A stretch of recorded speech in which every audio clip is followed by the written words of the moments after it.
শেখ হাসিনা 2015 সালে বাংলাদেশের যে সংকটময় জায়গা ফেনী এবং চট্টগ্রামের মিরসরাই মাঝামাঝি, এটাকে বাংলাদেশের চিকেন নেক বলা হয়।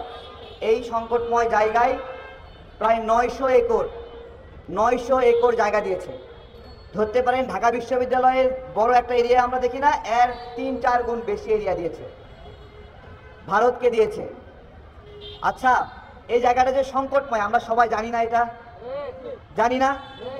এইখানে শেখ হাসিনা জায়গাটা কেন দিল আমাদের প্রশ্ন। শুধু এখানে না, এই যে রূপপুর পারমাণবিক প্রকল্প, তারপরে পায়রা বিদ্যুৎ প্রকল্প, এরকম বড় বড় প্রকল্পগুলোতে শেখ হাসিনা ভারতের নাগরিকদেরকে ঢুকিয়েছে ব্যাপকভাবে। আমরা যে মাঝে মাঝে বলি না 26 লাখ ভারতীয়, এগুলো কোথায়? আখাউড়া যে সড়ক সংযোগ, এইটাতে কোনো বাংলাদেশি নাগরিক কাজই করে নাই, সমস্ত কর্মী নিয়ে আসা হয়েছে ভারত থেকে।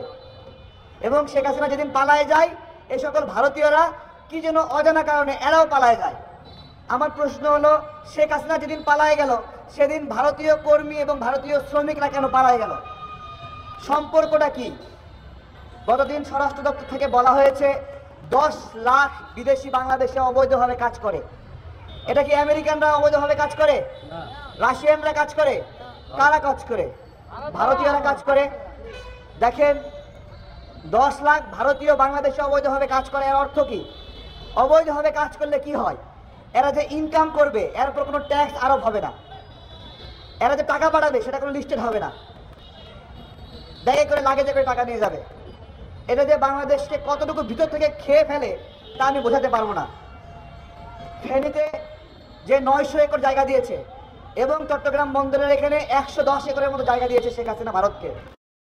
এইখানেই শেষ নয়, এখানে অনেক অবৈধ ইন্ডিয়ানরা অবস্থান করছে। তারা বাংলাদেশি পরিচয়ে দ্বিগুণ 3 গুণ দাম দিয়ে